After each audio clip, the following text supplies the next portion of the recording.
Hi, I'm Joe Krajcik, and I'm a professor of education at Michigan State University. I'm also director of the Create for STEM Institute. Create stands for Collaborative Research for Education, Assessment, and Teaching Environments. That's where the Create comes from. And of course, STEM stands for Science, Technology, Engineering, and Mathematics. I was also one of the lead writers for the Physical Science Standards for the Next Generation of Science Standards, and on the leadership of the Next Generation of Science Standards team. So in 2012, our nation released a framework for K-12 science education, which serves as a vision for where science education in our nation should go, if we really want to prepare all our students for the world in which they live in and the world in which they will grow into. You probably don't recognize this, but the National Research Council is part of the National Academy of Sciences, which makes up probably one of the most prestigious bodies of scientists in the world.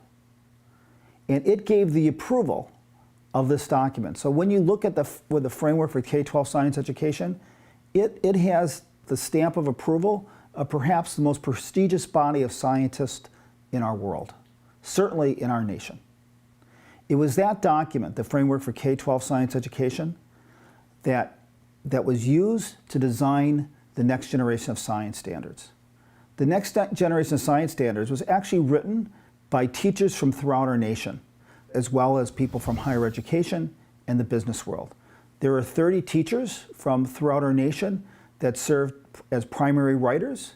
There's probably 6 to 8 faculty members from universities throughout, faculty from colleges and universities throughout our nation, as well as a handful of people from the workforce, engineers, for instance, on this committee.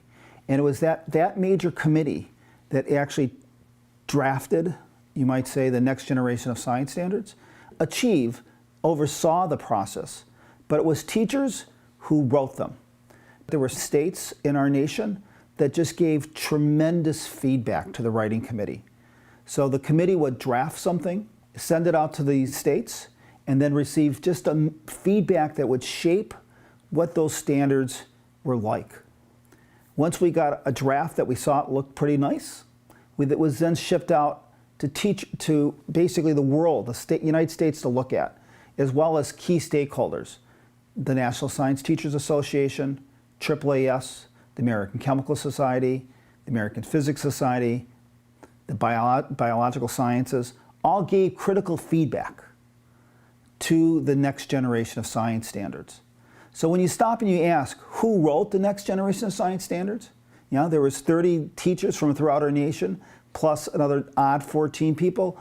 But the feedback we received from teachers throughout this nation, from the organizations that took so much interest in them, you can truly say this was a collaborative effort from throughout the United States.